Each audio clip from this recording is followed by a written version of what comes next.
All right, thanks for joining me, everyone. Charles Moscowitz. Welcome to the program live here at YouTube and at all subscribing platforms and networks. And my guest is Dr. Gerard Lameiro. He is the author of Real World Socialism, Spiritual, Moral, and Economic Bankruptcy, Sold by Using False Hopes and Deceit. Gerard, thanks for joining me. Oh, it's great to be with you.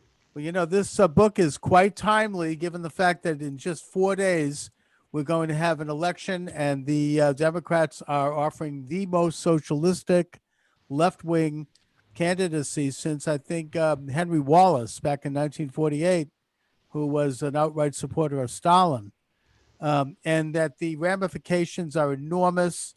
The infiltration into the minds and the souls of so many young people, college age people by the left is, I think, unprecedented in American history. I've never seen anything like it. It is from years, if not decades, of propaganda being spewed by the establishment and the cultural high ground, and not to mention the educational high ground. So let's get right to your book because you outline the very basic principles upon which this agenda stands, both economically and culturally. Right. Well, you may or may not know, but I'm in the business of forecasting. And a year and a half ago, almost 2 years ago, I forecasted the number one issue in this presidential election would be socialism versus the constitutional republic we currently have. And so I thought the best thing to do would be write a book on that. I always like to write books that are timely. This is my sixth book, and I thought it would be the biggest issue in 2020. And I thought an awful lot of people think socialism is just, oh, you get free stuff, and they don't know any of the bad ramifications. So I decided it's time to write a book. And I studied it, and I think behind me, you see some of my books. I have a huge library, much bigger than what you see. And I have probably one of the best libraries on socialism, and I've read them all. And I'll tell you, socialism has a bad history in terms of its outcomes. Clearly, over 100 million people have died as a result of socialism because an awful lot of people are killed in order to try to keep the promises that these leaders make when they make their grandiose promises. So at any rate, the book is all about that. It goes through the entire history of socialism, from the very early philosophers who wrote about socialism to the people who implemented it in different ways at different times and under different names. You know, we hear the word socialism, but another word that equals socialism is communism. Most people think they're different, but they're not. Karl Marx, who originated socialism with his book, The Communist Manifesto, along with Friedrich Engels in 1848, those two believe that socialism equals communism. They're just different instantations of it, different names for it. But there are a lot of other names too: designer socialism, Christian socialism, democratic socialism. But what I found in my study is they all have the same things. Even if they have a different name, they have the same basic things that constitute what socialism is. And one of the factors I found, and I was a little bit surprised at it, I didn't know I would find it until I did all the research, and that was that almost every socialist country, every socialist experiment started in atheism. You may not know Karl Marx's grandfather was a very famous rabbi of his day, and Karl Marx rejected the Jewish faith and the Jewish faith tradition, and that's pretty well held true since then. Uh, every socialist basically is atheist, or almost every well-known one is atheist, and they not only reject the Jewish tradition, they also reject Christianity. So you will, the Judeo-Christian heritage, for example, in America, they don't like. That's part of the reason they're so against churches. They're also so against Israel. And they can't stand it, for example, in current day, for example, the way Trump has done well with Israel and has helped them. They can't stand that because they're against Israel. They're Yeah. against the Jewish faith. But at any rate, I found that socialism has a number of characteristics. One of them is that it is a quasi-religion of its own, whereas the Judeo-Christian heritage teaches us basically the value of the individual, the value of a person that God created, and that man's, man in God's image is just that. He's in God's image, and so therefore he has an inherent dignity and an inherent freedom to serve God in whatever creative ways God has inspired him to. But see, they reject that because their God, in essence, is the state. They believe that you don't have to be good on earth and you'll get rewarded by going to heaven. No, in socialism, if you are good to them, you give them all the power, they will create heaven on earth, or at least that's what they promise. Yeah. And if you think about it over and over again, one example after another, that's what they do. They promise all sorts of things to get people to support them, but they never deliver.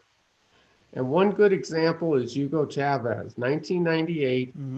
He ran for president of Venezuela. That was an oil-rich, #1 economy in South America, a well-off country. He promised everything to them. They'd get free this, free that, free medical care, free lunches, free communication, whatever it was. But the question is, how much was it going to cost?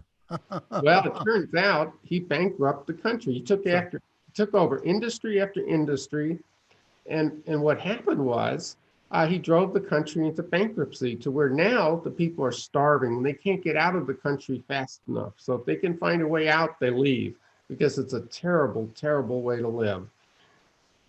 By the way, when he ran, he said, "I'm a Democrat socialist," and that reminds me of Bernie Sanders. He was a Democrat socialist, so is AOC, and so are many of the socialists, call themselves Democrat socialists, but it doesn't matter. They may try to dress up socialism with the word democratic or with the word Christian. Christian socialism really is a contradiction of terms because socialism is based in atheism. How can you be Christian and socialist at the same time? How could you be Jewish and socialist at the same time? Because that's a conflict of terms. Well, you declared Jesus as a socialist like Castro did. Well, they try to say that, but not true. You know, you're getting into the very roots of the idea. I mean, one of the people that I thought really laid that out was Whittaker Chambers in his book Witness. Chambers had been a communist.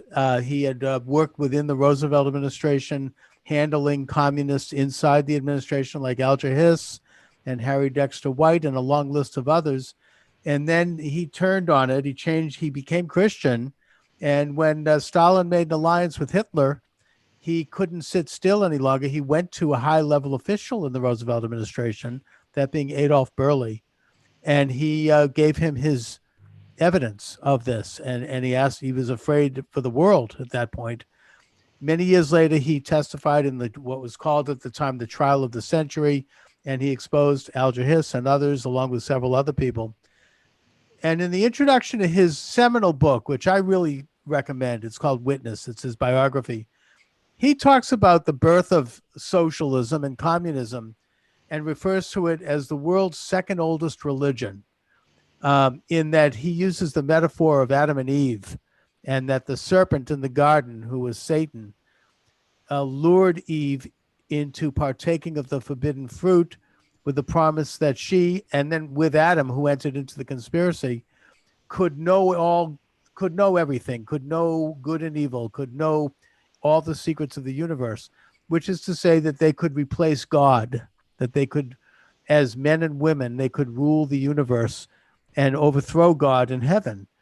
And thus they entered into the first communist revolution, and that communism in that sense is the world's second oldest religion. And that every generation since then has seen this authoritarian attempt to overthrow God, to create a utopia on earth run by human beings who claim to have some sort of a secretive, enlightened knowledge to give them the right and indeed the moral obligation to control the world and to control all the rest of us. And that's what this is. It is a man-made, unnatural, powerful power grab of people who are egomaniacs, who believe that they are superior and that they somehow can rule the world and make it better. And some of them are quite sincere. I mean, I think most of them are not witting participants. I mean, I doubt if a nitwit like AOC understands what she's doing. They are products of this culture that teaches this idea that man can perfect the universe, can perfect the world, and that they have a right and indeed an obligation to use force to do it and secretive means to do it. And that every generation you've had people stand up and challenge this conspiracy. And I do call it a conspiracy because it's secretive. Communism itself is a conspiratorial view and idea. And they expose it like you're doing right now. And when you do, it puts it back, but we'll never get rid of it, not until the Messiah comes. It's always going to be with us. All we can do is expose it by shining the truth on it. And yet in this country, which stands for the absolute opposite of this authoritarian vision, we have never had a major socialistic movement. We've had them. I mean, Eugene Debs was a socialist in the early 20th century. True. By today's standards, he'd probably be thought of as a conservative. But I think it finally has come to pass after many decades of propaganda and of control of the high places in our culture and education and even in religion and business. They are finally bearing some fruit among the young people in particular. And your book goes a good way toward exposing what this is, the ideas that they've embraced and how they're antithetical to your self-interest, they're antithetical to human nature, and they certainly are antithetical to God. And by the way, just as a little footnote, Karl Marx's father converted to Christianity when he was a baby, and he baptized the family. And Karl Marx, I mean, this is according to Richard Wurmbrand, the author of Marx and Satan. He says that Marx was a devout Christian. And before he entered college, his first book was about the Trinity and about Jesus. And in a sense, he entered college, he learned Hegelianism, and, you know, he came out a Marxist, like a lot of young people do. You know, they go into college religious and faithful and patriotic, and they come out something else. I've seen this in people that I know. Right. I'm bringing this forward just for a moment. We can go back to the book. We're bringing it forward to next week, next Tuesday. Yes. I think this is the biggest election, as I wrote in one article recently, since 1789. And let me tell you why 1789. That was the year that we elected George Washington in the Electoral College for the very first time. And back then, the issue may surprise your listeners. The issue in 1789 was, should we ratify the Constitution or not? People weren't quite sure. It sounds good on paper. Should we ratify it? Not all the states had ratified it in time for the Electoral College. And so, for example, North Carolina and Rhode Island didn't vote for George Washington, didn't even get to vote in the Electoral College because they had not yet ratified it in time. New York State, by the way, of which this time around, I know Hillary Clinton is an elector, believe it or not. She's pledged for Joe Biden. What a surprise. And the New York State electors back in 1789 didn't make it to the Electoral College in time to vote.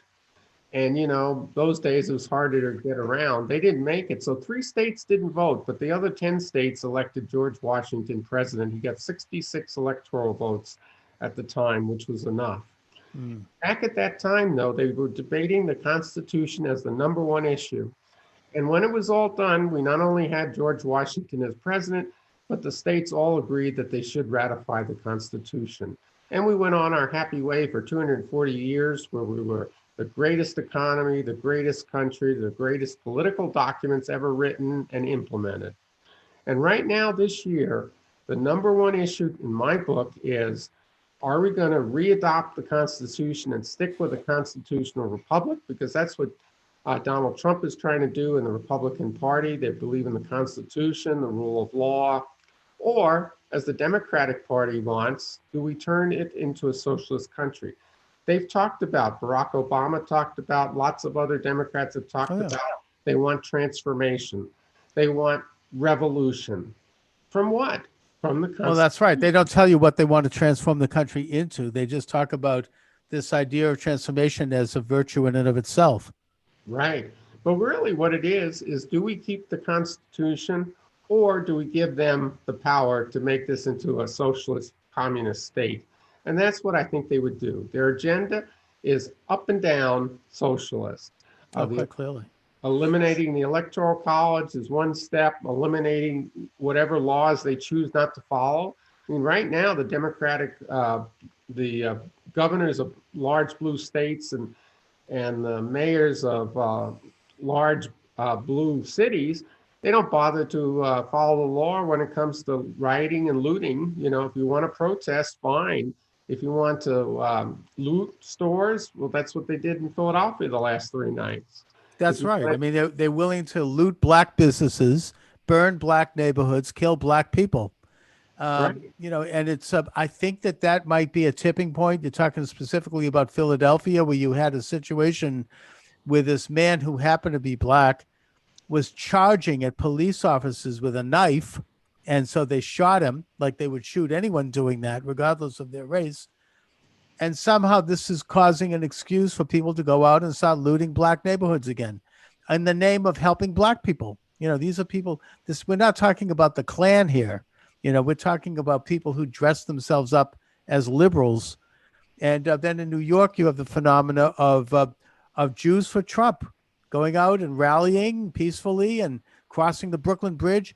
And they're having garbage thrown at them by Black Lives Matter people who are using anti-Semitic slurs. So, you know, we're talking here about a suppression of people of faith in this country if Biden wins. We're talking about there's talk among liberal talk show hosts like Chris Hayes and some others of setting up a Truth and Reconciliation Commission. I mean, you know, if Biden wins, to go after people like you and I, anyone who supports Trump. And this is like the French Revolution. They've got a guillotine set up on the front lawn of Jeff Bezos, which surprises me because Bezos is to the left of center. But I mean, I suppose that like what Lenin did and like what Hitler did and other socialists, the first people that they take out are their own. They purge their own ranks. True of the French Revolution. A lot of the radicals who stirred it up wound up getting killed. Oh, absolutely. Yeah. It happens every time. I mean, Lenin did it. Hitler did it. You know, the National Socialists, there's no difference. I mean, The difference between the Nazis and the communists is cosmetic. And, you mentioned that socialism has gone under different names. It has. If you look at the Communist Manifesto, which was published in 1847, 1848, which is kind of like a bit of a constitution for the left, he says use different names in different countries as a way to understand their conditions, as he puts it. So if you're in a Muslim country, you could become, Socialist Muslim Party. You know, the Ba'ath Party was a socialist party. That's right. You know, if you're a Catholic, you become Liberation Theology. If you're Protestant, National Council of Churches or whatever. I mean, you change your stripes in order to fit the particular conditions of a society that you're targeting. And that's what Nazism was all about. It targeted Germany at a time when that's what the Germans wanted. So they come in and they say, we're going to restore order after they've created chaos. And they promise, all of these different things, and people are tired of the chaos. So they're susceptible to it. You're right. You're absolutely right. And back on the book, what I tried to do was capture this history. A lot of different instances of socialist experiments, socialist countries, communist countries, and variations. Even the Israeli kibbutz. I studied them too, because that was a socialist experiment that went well as long as the freedom-loving Israeli government supported them monetarily. Right. Well, also, I mean, in a sense, you're getting at something where, and I've had this discussion with people who call themselves socialists here in my home state of Massachusetts. And I'm like, well, if you want to be a socialist, turn your property in, redistribute your wealth among your friends, and move to Vermont and create a commune. No one's stopping you. This is a free country. I mean, you can do that. And by the way, if you did that, I'd respect that. If you want to live like a socialist. I know people in Israel who live in kibbutzes, and that's fine because they're doing it in a context of a relatively free country. I mean, Israel is not the United States. It's not exactly, capitalist, but, it's by most standards, it's relatively free. So if you want to set up a kibbutz and you want to do it voluntarily and turn over your freedom and your property to this group, then that's your business. That's freedom. But But that's not what they want. They want to have control over the rest of us. That's right, the problem. When you scratch the surface, that is the nature of socialism. It requires total control. And in order to work, it requires vast control of large nations and ultimately control of the world. right. And so what my book did then, it tried to give examples such as those and others that have existed over the last 300 years. And I also go into virtually every argument socialists make for why they think they've got a great system, which I don't agree with, and why those reasons don't hold water, how they play out and how you deal with them and how you debate them. So this book is ideal for anyone who's a college student who has to deal with a Marxist professor and wants to debate them. And it's great for anybody who really wants to explore socialism and understand it fully, because I try to fully explicate it, really go into detail on all of it. And I also give every reason why I think it doesn't work. So I give the arguments for freedom.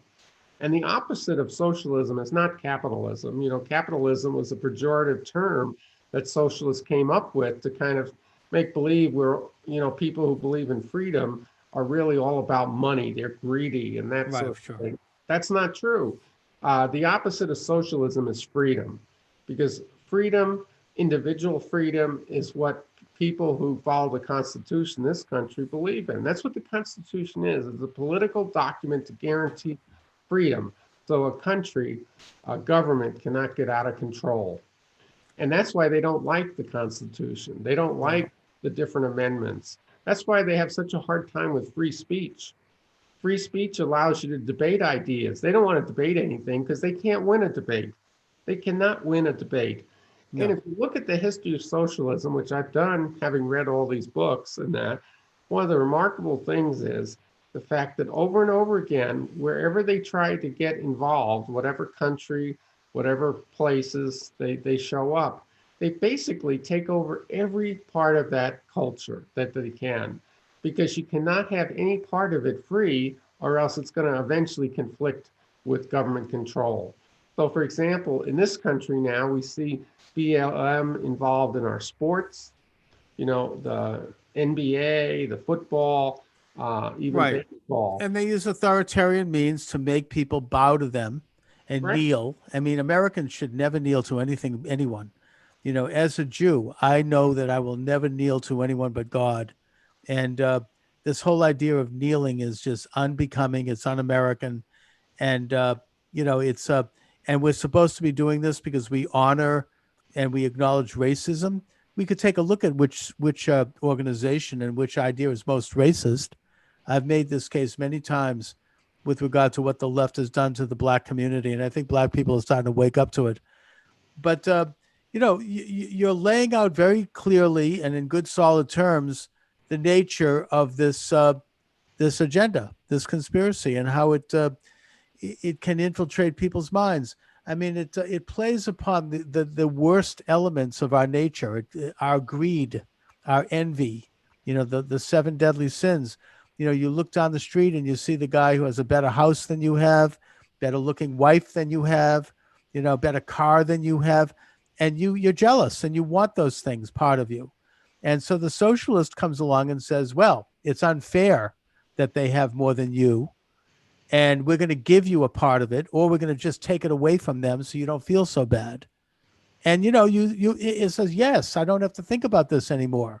Do this so I can put it out of my mind. And that's the appeal.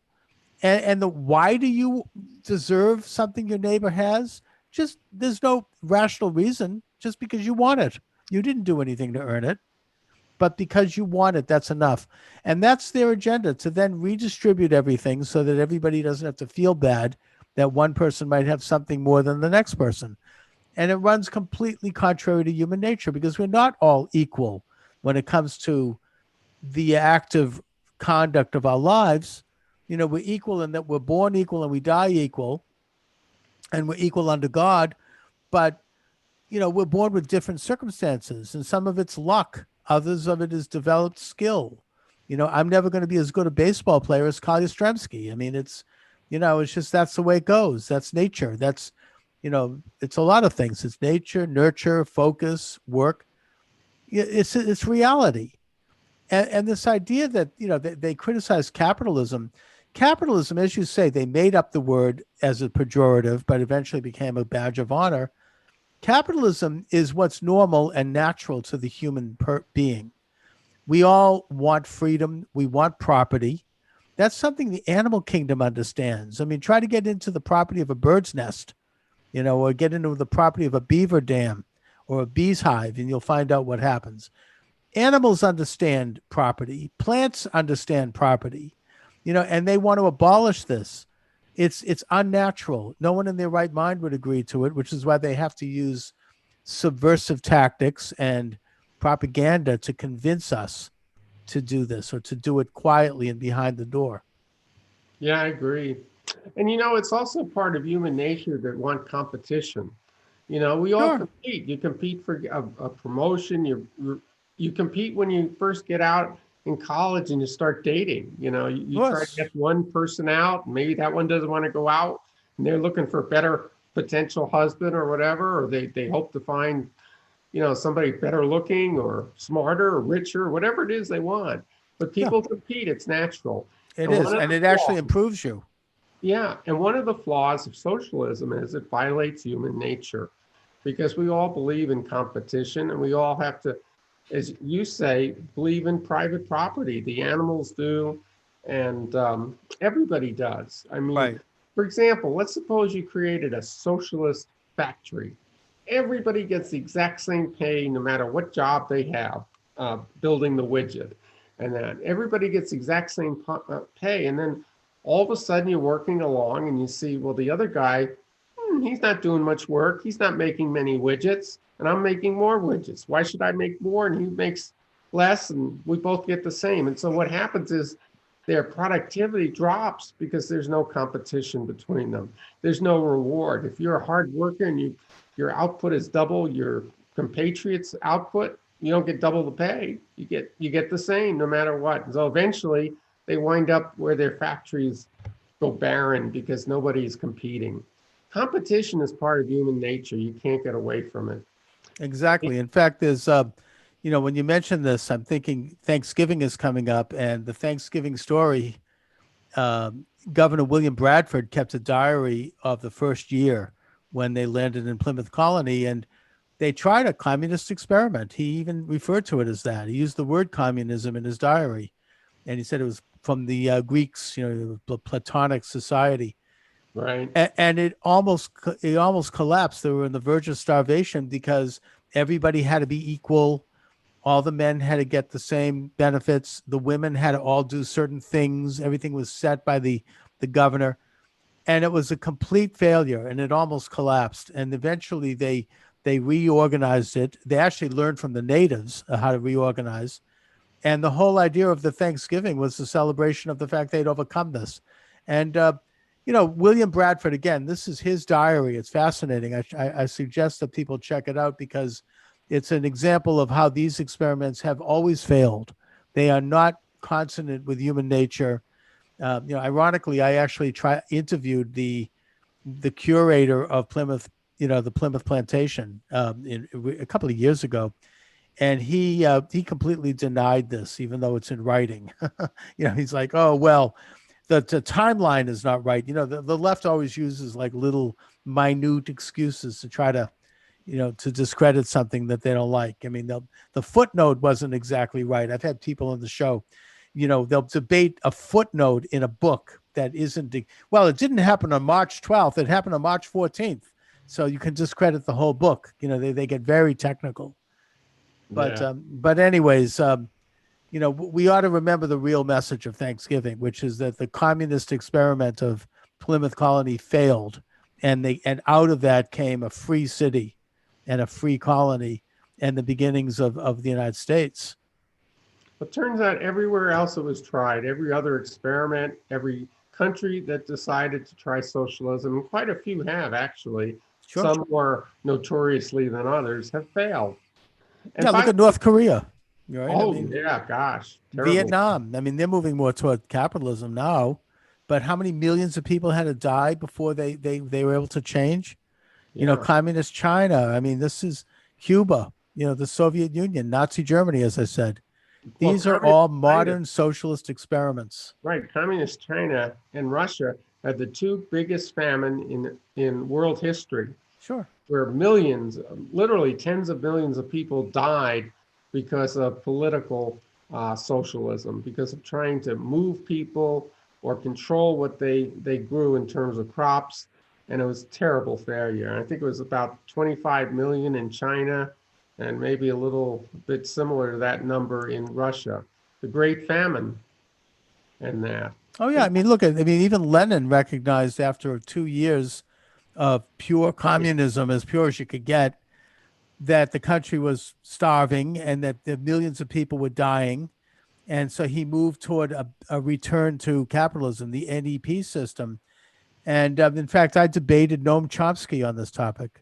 And Chomsky said to me that, well, you see, they weren't real socialists, right?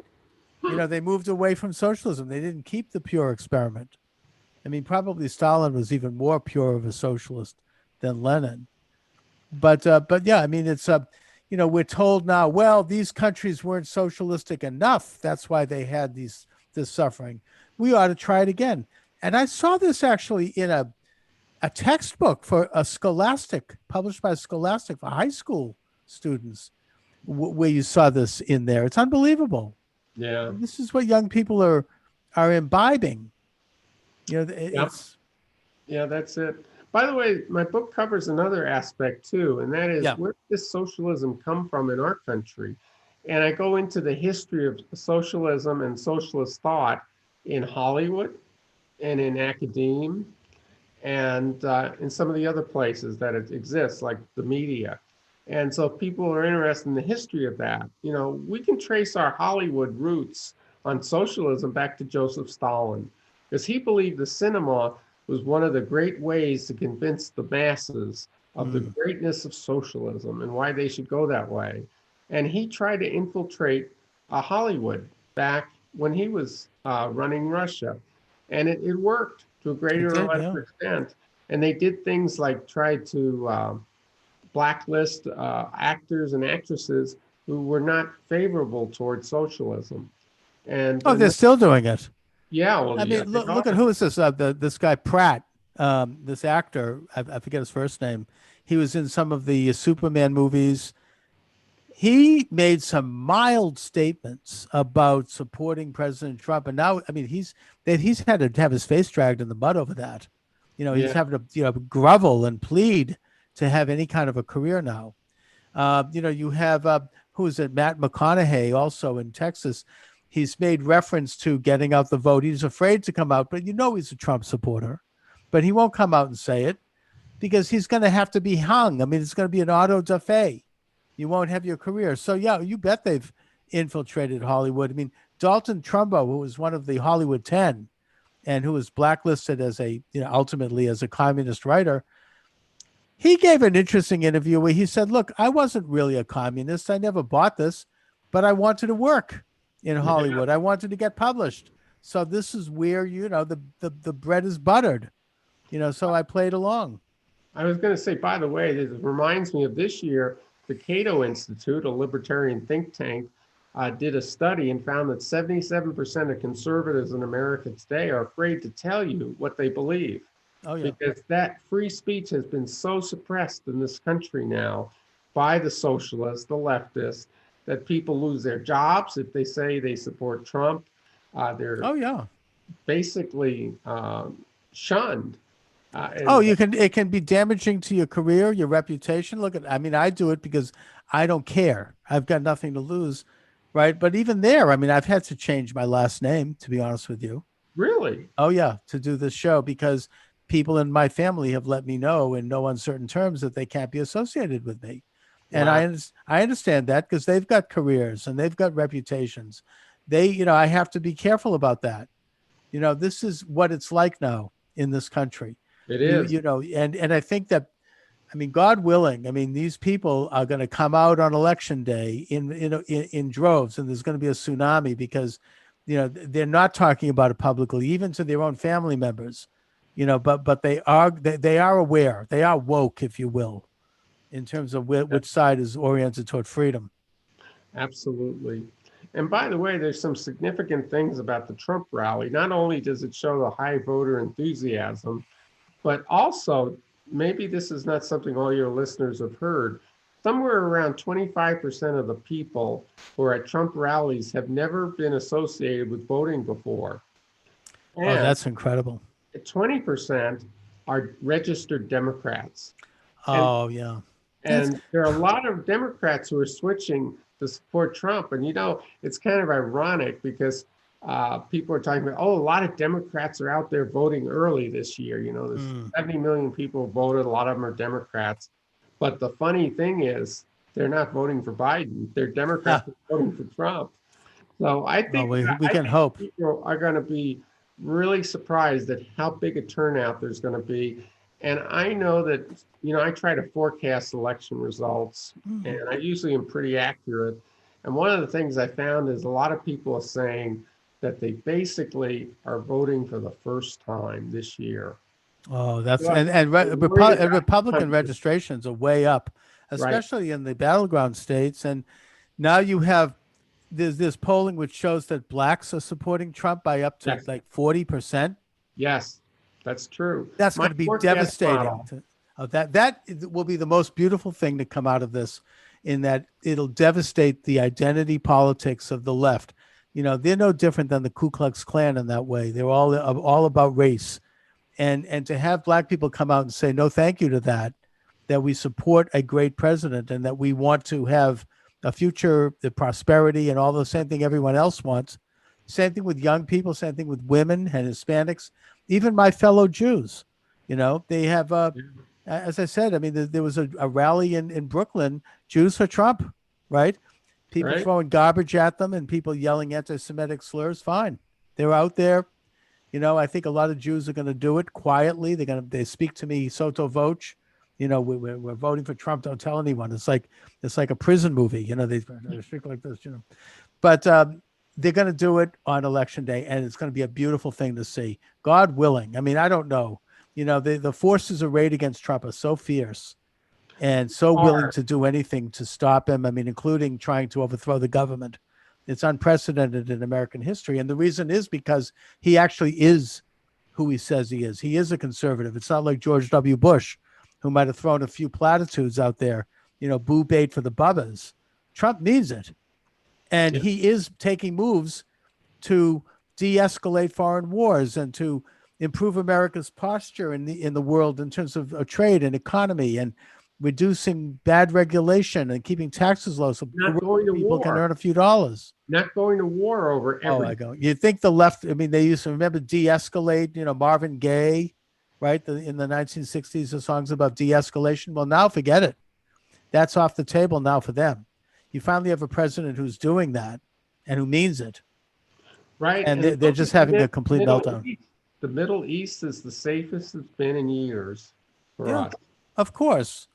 And how he treated Israel and moving the embassy. Oh yeah, to Jerusalem. I mean, he really walks and talks the same message, and he does. It's an incredible thing. It's unbelievable. I remember when that embassy was moved, and when Trump proved to be the most pro-Israel president since Truman, and about 100 left-wing rabbis and Jewish studies professors and leaders took a full-page ad out in the New York Times condemning this. I mean, I want to see that list of people. I might look into that one and interview them. It's insane. Yeah. I mean, this is not rational at this point. This is a cult. And I think that people are waking up to that. And if there's a good resounding vote on election day, there's going to be a reckoning for them. Because I think the Democratic Party, it'll be like when McGovern, who shifted too far to the left, afterwards, the Democratic Party purged the left out, and they became more back to a normal, loyal opposition and a good Democratic Party. Yeah. The party of Kennedy, and by Kennedy I mean John F., not Ted. Have you heard my forecast that went back to 2015? And the forecast is for the future of the Democratic Party. I have predicted many times on air that in 2021, the Democratic Party will have to shut the doors. It will close down. And the reason is they have gone so far away from the American people, they don't have enough support to be a viable national party. And I think they're going to have a lot of losses. I think the Senate will remain Republican. I think the House will flip this time for a lot of reasons. God willing. Yeah. And I think Trump will be reelected. But I think some of the devastating hits will come in the near future when certain blue state governors and blue city mayors cannot get reelected because of their allowing anarchy, rioting, fires, weaponizing, not weaponizing, damaging the police and then defunding the police. I think that's going to have terrible ramifications. And it all goes to support this idea that the party has moved too far away from the American people and they will pay a price. And I think ultimately, the Whig Party was very successful in the 1800s, but it's not around today. Nothing says a party has to be forever. And I think the Democratic Party is at the end of life.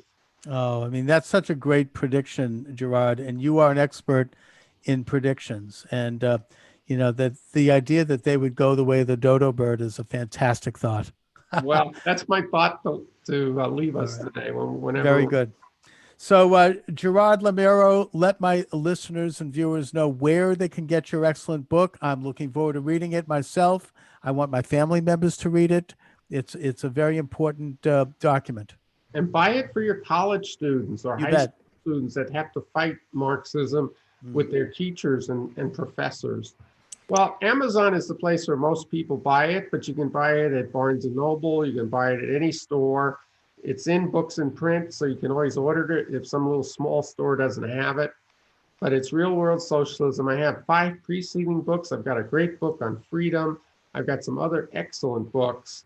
I have some of the books, More Great News for America is another book I wrote in which I talk about why polls are wrong and why my forecasts seem to be much more accurate. Well, that's going to be very telling, I would say, because I keep seeing these polls. Biden is ahead by 15 points. I mean, why not make him ahead by 50 points? I mean, it's crazy. No, but it's frightening. Wrong. They're wrong. I know they are, but it's very disheartening when you see that. But you have to keep it in perspective. So anyway, is there a website you want to send people to? Yeah, that's another way too. You can read my weekly articles. I normally write an article every week, and it's on my website, greatnewsforamerica.com. It's all spelled out, greatnewsforamerica.com. Great News for America is my book that I predicted the Trump election. I wrote in 2015, and I predicted the 2016 election. That's amazing. And there were 10 predictions in a book, and I think 8 of them came true, and the 9th one just came through because I predicted Trump would get 3 Supreme Court justices that were constitutional conservative during his first term. So I think the 9th prediction came true. Well, I'm going to be watching this, and I hope to have you back every so often to talk about your articles as they're published. So yeah, absolutely. It's been really good meeting you, Gerard. And you certainly understand the environment and the situation very well. You're very knowledgeable, and I'm impressed with that. As are you, and thank you so much, Gerard, and I'll talk to you soon. Sounds good.